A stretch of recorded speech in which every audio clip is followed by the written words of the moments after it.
Good morning, ninth class. I hope you all are fine. Yesterday we started our history syllabus. First chapter we had started the French Revolution.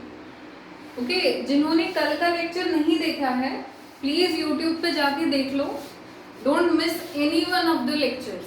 अगर आप कोई भी एक lecture skip करते हो तो history में सेकेंड पार्ट समझना बहुत मुश्किल हो जाता है, क्योंकि हर चीज के पीछे एक लॉजिक, एक रीजन होता है. क्लियर? सो अगर किसी ने ड्यू टू एनी रीजन कल की वीडियो नहीं देखी है तो जाके यूट्यूब पे देख लो. किसी को लिंक चाहिए, I will send you the link again.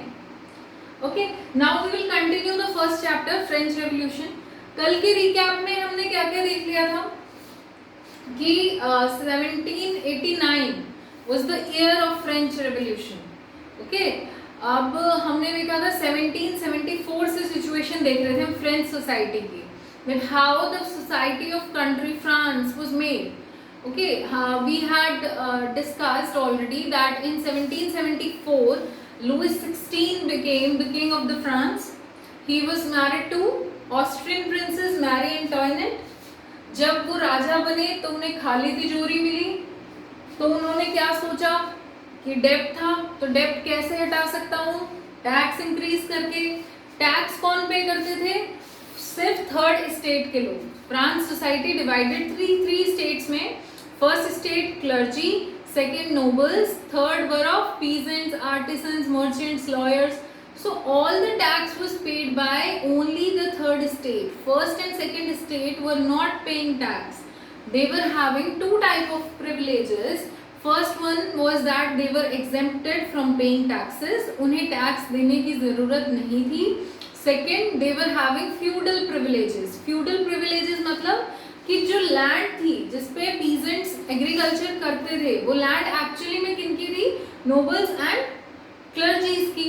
तो वो जब अपनी लैंड देते थे उनको एग्रीकल्चर करने के लिए, उसके बदले वो उनसे काम करवाते थे, ईदर इन देयर हाउस और इन द आर्मी और in the construction of roads, anything they want to, they wish to. जैसे मर्जी वो उनको एहसान चुकाने के लिए काम करवाना चाहे वो करवा सकते थे. This was feudal privilege. तो अगर एक स्टेटमेंट आए that first and second state were having feudal privileges, true.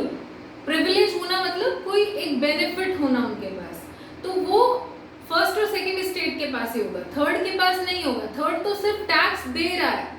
ठीक है, so third state was the only state which was paying taxes, and first and second state did not pay taxes. They had some feudal privileges also. हमने देखा था कि price of bread जो था कि वहां पे रोटी अफोर्ड करना बहुत मुश्किल हो रहा था फ्रांस में उस टाइम पे. 1 बिलियन लिवर वहां की करेंसी. डेब्ट पहले से ही था. और ज्यादा कैसे बढ़ गया कि लुइस 16 ने अमेरिकन कॉलोनीज को हेल्प की थी ब्रिटेन से इंडिपेंडेंस लेने में. तो उनकी मदद करेंगे तो ऑब्वियसली उनको कुछ रिसोर्सेज देंगे, उसमें पैसा लगेगा.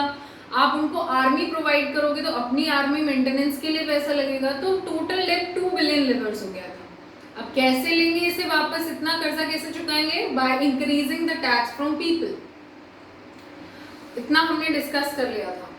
आई hope the states are also clear to you. Now we'll be continuing with it. 1789 की कंडीशन पे आ जाओ.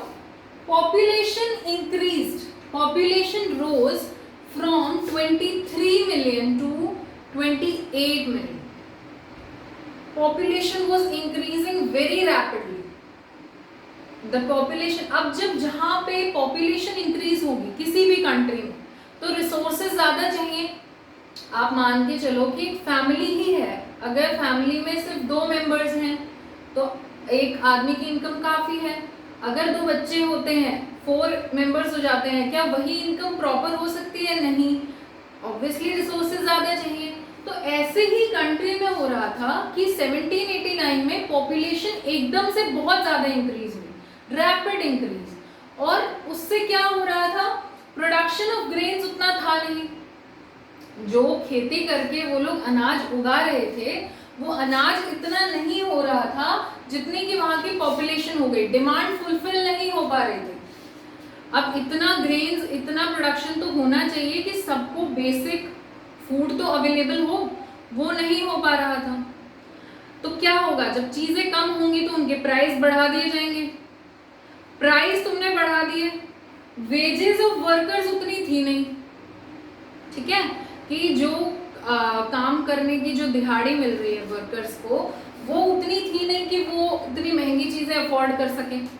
तो ये पूरी कंडीशन थी जिसकी वजह से आया subsistence crisis. What is subsistence crisis? When basic things of livelihood, when basic things required for the living of life, जो बिल्कुल आम चीजें हैं जिंदगी जीने के लिए, रोटी कपड़ा मकान, आप वो अफोर्ड नहीं कर पाओ, वो इंडेंजर्ड हो जाए, वो अवेलेबल ना हो पाए, उस सिचुएशन को बोला जाता है सबसिस्टेंस क्राइसिस। आज अगर आप कंसिडर करो हमारे माइग्रेंट वर्कर्स की condition, they are facing subsistence crisis, no doubt.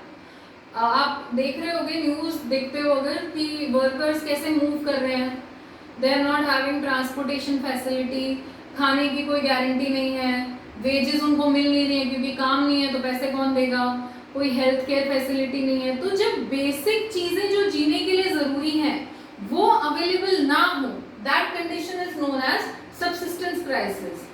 All the basic necessities of life become endangered or not available. That condition is known as subsistence crisis. तो क्या हो रहा था? पॉपुलेशन बढ़ गई, ग्रेन्स कम थे तो सबके लिए फूड अवेलेबल नहीं है, फूड कम लोगों के लिए अवेलेबल है तो उन्होंने प्राइस बढ़ा दिया, जिसके पास ज्यादा पैसा होगा वो खरीद ले। तो ज्यादा पैसा कैसे होगा? वेजेस तो वर्कर्स को मिल ही नहीं रही है। तो ये सारी कंडीशन क्या ले आई? Subsistence crisis. अब 18th सेंचुरी में वहां पे फ्रांस में क्या होता है? 18th सेंचुरी आप किसको बोलोगे? 1701 से लेके, ठीक है, सेंचुरी कब कंप्लीट होती है? When we go from 1 to 100। तो 18th सेंचुरी का मतलब ये नहीं होता 1801 से स्टार्ट करोगे आप, 1701, ठीक है। इस 18th सेंचुरी के टाइम के ड्यूरिंग मिडिल क्लास इमर्ज हुई थी। मिडिल क्लास इमर्ज मतलब फर्स्ट टू स्टेट्स तो थे ही, क्लर्जी और नोबल्स तो पहले से ही एग्जिस्ट कर रहे थे। एक मिडिल क्लास बनी कि जो लोग पढ़े लिखे भी थे, उनके पास थोड़ा पैसा भी था, standard of living was good, वो मिडिल क्लास इमर्ज हुई। अब ये लोग पढ़े लिखे लोग थे, एजुकेटेड मिडिल क्लास। ये लोग चाहते थे कि सोसाइटी में डिस्क्रिमिनेशन नहीं होना चाहिए। डिस्क्रिमिनेशन क्या हो रहा था? थर्ड स्टेट से टैक्स लिया जा रहा था, फर्स्ट और second state feudal privileges experience कर रहे थे, आराम से घर बैठे थे, फिर भी उनकी इनकम मिल रही थी। ये नहीं होना चाहिए, सोसाइटी में इक्वालिटी होनी चाहिए। This was the demand of the educated middle class, ठीक है, मिडिल क्लास। और इनकी मिडिल क्लास आई कैसे? इनके पास अचानक से पैसा कहाँ से आ गया कि ये लोग पढ़े लिखे भी हो गए और स्टैंडर्ड ऑफ लिविंग भी कैसे हो गया? ये लोग ट्रेड करते थे, व्यापार करते थे। किस चीज का? Woollen textiles, textiles means cloth, woollen textile, silk textile, इनकी ट्रांसपोर्टेशन और ट्रेडिंग से इनके पास पैसा आता था, ठीक है। तो जब ये ट्रेडिंग बढ़ी इंटरनेशनल नेशनल लेवल पे तो इनके पास पैसा आया, स्टैंडर्ड ऑफ लिविंग इंक्रीज हुई, एजुकेटेड हुए ये लोग भी। जब भी कोई पढ़ा लिखा इंसान होता है तो उसकी बात दो चार लोग सुनते हैं, ठीक है। तो ये लोग क्या मैसेज दे रहे थे? That there should be equality in the society, ये डिस्क्रिमिनेशन नहीं होना चाहिए, राजा के पास सारे अधिकार नहीं होने चाहिए, सिटीजन्स की भी कोई वॉइस होनी चाहिए। These were all the issues. अब हम डिस्कस करेंगे John Locke and Jean Jacques Rousseau. Rousseau और जॉन लॉक को पढ़ने से पहले मैं आपको बता दूं, ये वाला जो पोर्शन है ये एनटीएससी के लिए बहुत इंपॉर्टेंट है। एक question most of the time यहाँ से आता ही आता है। नेक्स्ट ईयर आपको रियलाइज होगी ये चीज, और नेक्स्ट ईयर ज्यादा मेहनत करके पढ़ो, इससे अच्छा है कि अभी ध्यान दे लो, ठीक है। तब हम लोग फिर कोई रिविजन कर लेंगे। लास्ट ईयर के एनटीएससी एग्जाम में भी एक क्वेश्चन आया है, वो डिस्कस करेंगे हम अभी। लेकिन आप अभी इस चीज पे ध्यान दो कि किसके बारे में क्या पढ़ रहे हैं। यहाँ पे बुक्स के नेम आएंगे तो आप लोग कंफ्यूज मत होना। John Locke, he was a very educated person who wanted society to be equal for everyone. इन्होंने बुक लिखी two treatises of government. Name the book written by John Locke, two treatises of government. इन्होंने इस book में क्या लिखा? He sought to prove doctrine of the divine wrong, ठीक है। Doctrine मतलब एक बिलीफ, जब भी कोई एक विश्वास हो, जैसे मेरा बिलीफ है कि देश में सारे रिलीजन इक्वल होने चाहिए, नो हिंदू मुस्लिम सिख ईसाई क्लैश शुड बी देयर, ये मेरा डॉक्ट्रिन है, ठीक है। डॉक्ट्रिन ऑफ द डिवाइन का मतलब कि जो सबसे सुपीरियर है सिर्फ उसी के पीछे चलते जा रहे हो, उसी की सोच से चलते जा रहे हो। ये जो बिलीफ है कि सुपीरियर पर्सन, क्लर्जीज, राजा जो है ये सुपीरियर है, इन्हीं को तुम ब्लाइंडली फॉलो कर रहे हो, this is doctrine of divine. तो उन्होंने बोला कि डॉक्ट्रिन ऑफ डिवाइन गलत है, सुपीरियर को हमें ब्लाइंडली फॉलो नहीं करना है, ठीक है। हमें अपना खुद का एक स्टैंड रखना है about the equality in society and absolute right of monarch wrong. Monarch कौन होते हैं? राजा, जो देश पे रूल कर रहे हैं, राजा भी हो सकता है, रानी भी हो सकती है, ठीक है। ऐसी सोवरेन पावर, जो सारे डिसीजन लेने की पावर जब एक इंसान के हाथ में हो, राजा या रानी के हाथ में, उसे बोला जाता है मोनार्की, ठीक है। तो उन्होंने बोला कि सारे अधिकार राजा या रानी के पास हो, मोनार्क के पास हो, ये भी गलत है। और अगर आप किसी एक सुपीरियर पर्सन, एक सुपीरियर अथॉरिटी को ब्लाइंडली फॉलो कर रहे हो तो ये भी गलत है। He sought to prove doctrine of the divine and absolute right of the monarch wrong. Absolute मतलब सारे अधिकार, completely rights. जॉन लॉक ने क्या बुक लिखी? Two treatises of government. Two treatises of government में क्या बताया? दो बातें बताई, टू ट्रीटीज। पहली चीज कि डॉक्ट्रिन ऑफ डिवाइन गलत है, एक सुपीरियर पर्सन नहीं हो सकता, सबके राइट, सबकी वैल्यूज इक्वल होनी चाहिए, फ्रीडम मिलना चाहिए। दूसरी चीज कि सारे राइट्स राजा के पास नहीं होने चाहिए। So this was the view of John Locke. Jean Jacques Rousseau, Rousseau की बात करें अगर हम, इन्होंने बुक लिखी सोशल कॉन्ट्रैक्ट। अब मैं आपको बोल दूं कि रोसियो ने कौन सी बुक लिखी तो कंफ्यूज होकर टू ट्रीटीज ऑफ गवर्नमेंट मत बताना। रोसियो ने कौन सी लिखी? Social contract. अब इसको एक हिंट से याद रखेंगे, डबल एस आ रहा है ना इसमें रोसियो में, तो इसकी बुक का नाम एस से शुरू होगा। कुछ तो हिंट रखनी पड़ती है वरना कंफ्यूज हो जाए। रोसियो में डबल एस है, that means the book name will start from S. Rocio ने सोशल कॉन्ट्रैक्ट नाम की बुक लिखी। सोशल मतलब सामाजिक एक कॉन्ट्रैक्ट, ठीक है। Form of government based on contract between people and the government. एक समाज जो हो उसमें ऐसा एक कॉन्ट्रैक्ट हो, ऐसी सिस्टम हो जो कि लोगों से और लीडर्स के म्यूचुअल थिंकिंग से बनी हो, उसमें दोनों के व्यूज हो। सिर्फ ऐसा नहीं हो कि लीडर सुपीरियर है, सारे राइट्स किंग के पास हैं और वो अपनी मिसयूज कर रहा है पावर को। ऐसा नहीं हो कि सारी पावर सिटीजन्स को दे दी तो जो जिनको उन्होंने रिप्रेजेंटेटिव चुना है उनके पास ही कोई अधिकार ना हो। दोनों ही चीजें खराब हैं, डिसबैलेंस होता है। जब मिसयूज होगा किसी भी एक लेवल से तो दोनों लेवल को इक्वल रखो ना। एक ऐसा समाज बनाओ जब सिटीजन्स और सिटीजन्स के द्वारा चूज किए गए लीडर्स, उनके रिप्रेजेंटेटिव, दोनों की म्यूचुअल थिंकिंग हो। तो उन्होंने कहा सोशल कॉन्ट्रैक्ट बुक में कि एक ऐसा समाज बनना चाहिए जहाँ पे लोगों की, सिटीजन्स की और गवर्नमेंट की दोनों की म्यूचुअल थिंकिंग हो, दोनों का म्यूचुअल एग्रीमेंट हो। म्यूचुअल मतलब कॉमन, सिर्फ एक के पास सारी पावर्स ना जाए ताकि मिसयूज ऑफ पावर ना हो। अब इसको याद कैसे रखेंगे? टू ट्रीटीज ऑफ गवर्नमेंट लिखी जॉन लॉक ने। टू ट्रीटीज का मतलब दो बातें बताई गई होंगी, doctrine of divine and absolute of right monarch wrong. Double S है तो सोशल कॉन्ट्रैक्ट। सोशल मतलब सोसाइटी पे कुछ लिखा होगा। सोसाइटी में क्या कि सिटीजन्स और उनके रिप्रेजेंटेटिव्स के बीच में एक कॉन्ट्रैक्ट हो, किसी एक के पास सारी पावर्स ना हो, ऐसी सरकार, ऐसी गवर्नमेंट कंट्री में एस्टैब्लिश होनी चाहिए। दोनों बुक्स समझ में आ गई। ये दोनों ही राइटर्स जिन्होंने ये बुक्स लिखी, ये दोनों ही एक ऐसी सोसाइटी चाहते थे जिसमें फ्रीडम हो, सबको अधिकार हो कुछ बोलने का। वरना हम क्या देख रहे थे कि राइट तो था ही नहीं, अगर आप कंट्री के अगेंस्ट बोलोगे आपको उठा के प्रिजन में डाल देंगे, बेस्टाइल जेल हमने सुना था। फ्रीडम नहीं था, इक्वल लॉज होने चाहिए। इक्वल कहाँ थे? First and second states were enjoying all the privileges and third state were paying all the taxes, so equal laws were not there. opportunities equal नहीं थी, पढ़ लिख के जॉब, मेन जॉब जो गवर्नमेंट ऑफिशियल्स की थी वो फर्स्ट 2 स्टेट से ही जा रही थी, थर्ड स्टेट में तो लोग अपना खुद का काम कर रहे थे, वर्कर्स वाली जॉब कर रहे थे, इनके पास मेन गवर्नमेंट ऑफिशियल पोस्ट तो थी ही नहीं। तो ये सब जो लीडर्स थे ये क्या चाहते थे? Equal opportunities, equal laws and freedom for all the people in the society. Clear? Look at the board for 5 seconds. कोई डाउट है तो रफ में लिख लो।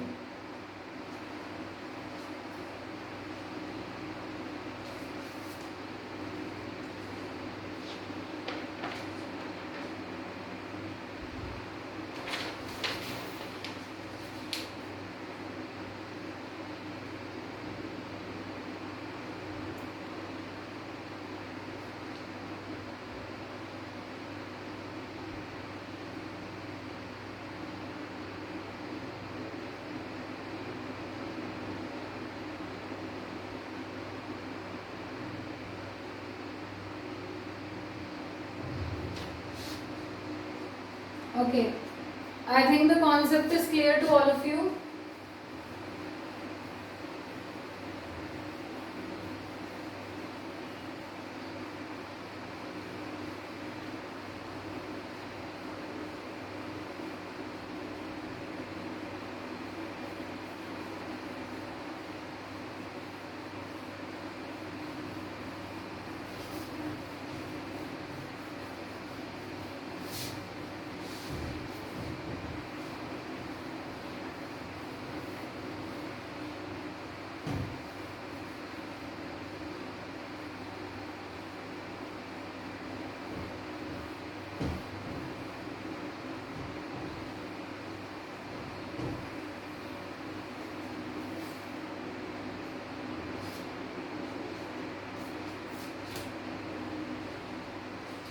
नाउ मूविंग फर्दर, अब हम वो क्वेश्चन डिस्कस करेंगे जो लास्ट ईयर एनटीएससी में आया था।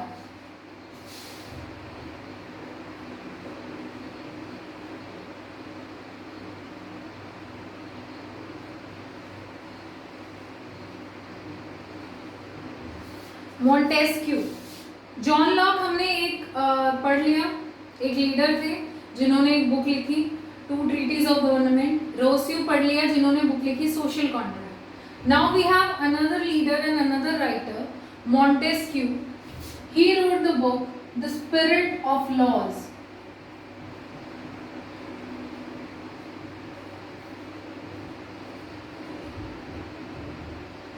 तो अब एनटीएससी में पूछा गया था कि मॉन्टेस्क्यू ने जो बुक लिखी द स्पिरिट ऑफ लॉज, उसमें क्या कॉन्सेप्ट था? 4 ऑप्शन दिए गए थे, तो अब आप समझ लो कि क्या कॉन्सेप्ट था। ही प्रोक्लेम्ड और he wanted a government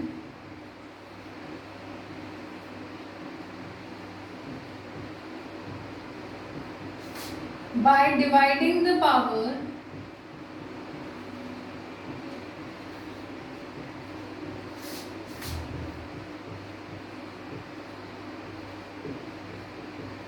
between legislature, executive and judiciary.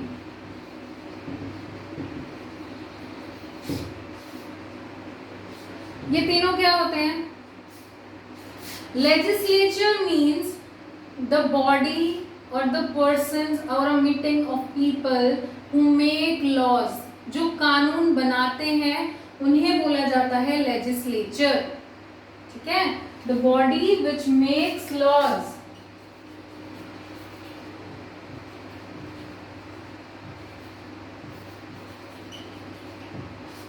What is executive?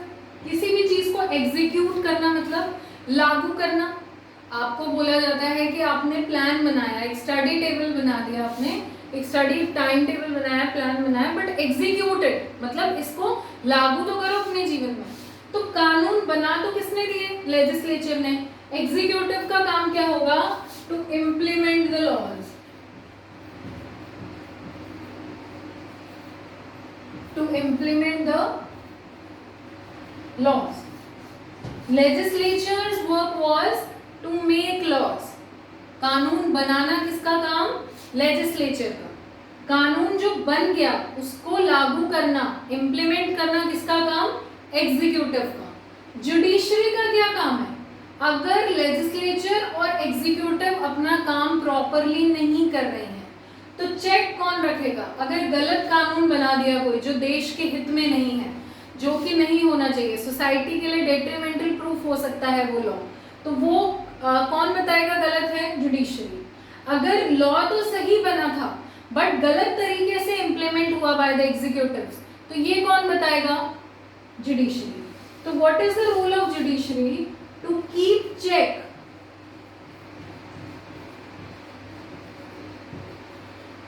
on powers and decisions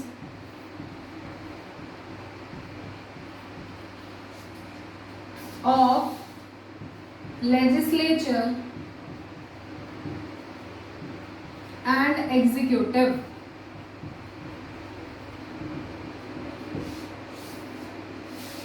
Montesquieu ने अपनी बुक स्पिरिट ऑफ लॉज में ये कहा कि एक सरकार एक देश में वैसी होनी चाहिए जहां पे पावर डिवाइडेड हो between legislative, executive and judiciary. Legislature वो होते हैं जो कानून बनाते हैं, एग्जीक्यूटिव्स वो होते हैं जो कानून को लागू करते हैं, और judiciary it checks the powers कि गलत काम ना करे कोई भी दोनों लेवल्स. तो वो चेक कौन रखती है? जुडिशरी. हमारे कोर्ट्स जो होते हैं, supreme court, high court, they come under the level of judiciary. ठीक है.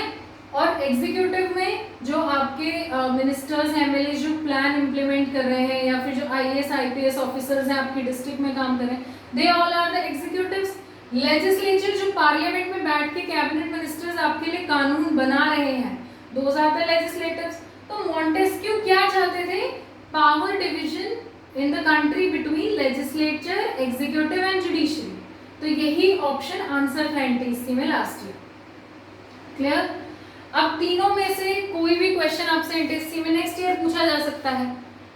अगर मैं आपसे पूछती हूँ, चलो अपने मन में आंसर करना, सोशल कॉन्ट्रैक्ट बुक में क्या लिखा था? Now I am giving you 4 options. First, it was written that doctrine of divine was wrong. Second, it was written that a society should be balanced between the mutual contract of government and citizens. Third, लिखा है absolute right of monarch is wrong. And fourth, all of these. तो क्या लिखा था? B option, कि society में citizens और उनके रिप्रेजेंटेटिव्स के बीच में एक कॉमन एग्रीमेंट होना चाहिए. किसी एक लेवल के पास सारी पावर नहीं होनी चाहिए. तो जो क्वेश्चन स्पिरिट ऑफ लॉज पे पूछा गया मॉन्टेस्क्यू की बुक पे, वो जॉन लॉक और जॉन रेस्क्यू की बुक पे भी पूछा जा सकता था. तो आपको ये तीनों कॉन्सेप्ट क्लियर रखने हैं. अब ये आइडिया मॉन्टेस्क्यू को कहाँ से आया कि पावर डिवीजन हो सकती है बहुत अच्छे तरीके से between legislature, executive and judiciary? This system was followed in USA. हम आपको ध्यान होगा मैंने बात की थी, लुइस 16 ने हेल्प की थी 13 अमेरिकन कॉलोनीज को to gain independence from Britain. उन 13 अमेरिकन कॉलोनीज में आजादी के बाद यही सिस्टम फॉलो हुआ था. इसलिए मॉन्टेस्क्यू क्या चाहते थे कि फ्रांस सोसाइटी में भी यही सिस्टम लागू हो. ये सिस्टम इंप्लीमेंट हो जाएगा तो क्या सारी पावर्स किंग के पास होंगी, लुइस 16 के पास होंगी? नहीं. क्या फ्यूडल प्रिविलेजेस एंजॉय करेंगे फर्स्ट और सेकंड स्टेट? नहीं. क्या एक्सप्लॉयटेशन होगी थर्ड स्टेट की? नहीं. तो सोसाइटी क्या हो जाएगी? इक्वल. क्लियर? अब इतना देख लिया. अब कंडीशन ये हो रही थी कि लोगों को ये खबर मिल चुकी थी कि कंडीशन 2 बिलियन लेवर डेब्ट की है फ्रांस की. इतना कर्जा हमारे राजा जी पे है. तो लोगों को ये न्यूज मिल चुकी थी, उन तक ये बात पहुंच चुकी थी कि now your tax is going to increase. अब राजा जी ये कर्जा चुकाने के लिए तुमसे और ज्यादा टैक्स लेने वाले हैं. तो इससे क्या होगा, रिवोल्ट होगा. All the people got United together and they wanted a revolt against it. They were actually denying the idea that all the tax should be taken from us. How much we will pay? We are now not actually in a condition that we can afford our food and now you want us to pay more tax. हम इस हालात में तो है नहीं कि खाना खा ले, अपनी फैमिली को एक बेटर स्टैंडर्ड ऑफ लिविंग दे दें, और आप चाहते हो कि हम आपको और टैक्स दें. ठीक है, तो इस वजह से people were gathering together and they were forming a revolt. Now ये जो आइडियाज थे लोगों के, क्या सबके पास किताबें होती थी क्या पढ़ने के लिए, कि मॉन्टेस्क्यू ने स्पिरिट ऑफ लॉज लिख दी तो सारे लोग उठा के ले आए, पढ़ रहे हैं, अरे वाह बहुत अच्छा लिखा है. रोसियो ने सोशल कॉन्ट्रैक्ट लिख दिया तो सब पढ़ रहे हैं. Is that possible? नो. तो ये आइडियाज लोगों तक स्प्रेड कैसे होते थे, लोगों को ये चीजें समझाई कैसे जाती थी? by newspapers, by TV, radio, or by announcing all the ideas or speaking aloud all the ideas in meetings.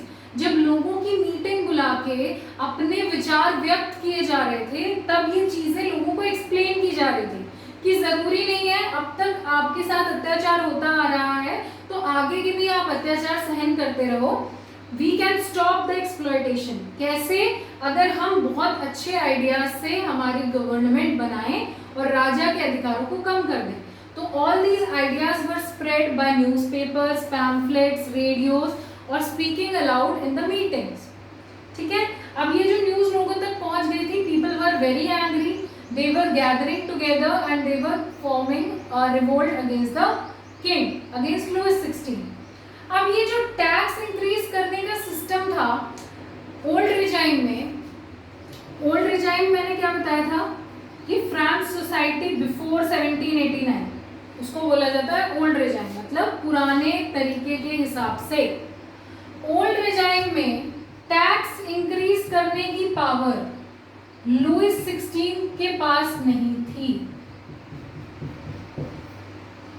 मतलब कि अकेले अगर लुइस 16 ये डिक्लेयर कर दे कि now from tomorrow onwards you have to give more tax, this was not possible. वो ऐसा नहीं कर सकते थे. उन्हें मीटिंग बुलानी होती थी स्टेट्स जनरल की. He had to call a meeting of states general. What was States General? State General was a body, a political body in which representatives of all the three states were coming together to take any decision. 3 states divided थे, clergy, nobles और बाकी के लोग. तो इनमें तीनों ही state के लोग जब एक जगह इकट्ठा होके एक यूनिट बनाए और डिसीजन ले, वो बॉडी थी स्टेट्स जनरल. तो अकेले लुइस 16 टैक्स इंक्रीज नहीं कर सकते थे, उन्हें हेल्प किसकी चाहिए थी? स्टेट जनरल की. अगर स्टेट जनरल ये प्रपोजल एक्सेप्ट करेंगे तो ही टैक्स इंक्रीज होगा, अदरवाइज टैक्स इंक्रीज नहीं हो सकता. इससे पहले ये मीटिंग 1614 में बुलाई गई थी. 1614 के बाद स्टेट जनरल की मीटिंग अब तक फ्रांस में नहीं बुलाई गई थी. ठीक है, now it was the time कि लुइस 16 को टैक्स इंक्रीज करना था. तो वो क्या सोच रहे थे कि now I will call a meeting of state general. ठीक है, स्टेट जनरल में तीनों ही स्टेट्स के रिप्रेजेंटेटिव्स होते थे जो कि कॉमनली मिलके डिसाइड करते थे that whether tax would be increased और नॉट. यहाँ तक की क्लास क्लियर है? आज के लिए काफी है. Please read the chapter from the book. When you are copying the notes, उनको ध्यान से लिखना और लिखते टाइम उन्हें पढ़ना. ये नहीं है कि आपने बस फोन से देखा और नोटबुक में कॉपी कर दिया. You have to read all the lines and statements again and again, ताकि आपको कॉन्सेप्ट क्लियर रहे. और किसी को कोई डाउट है तो please contact me. Okay, have a good day.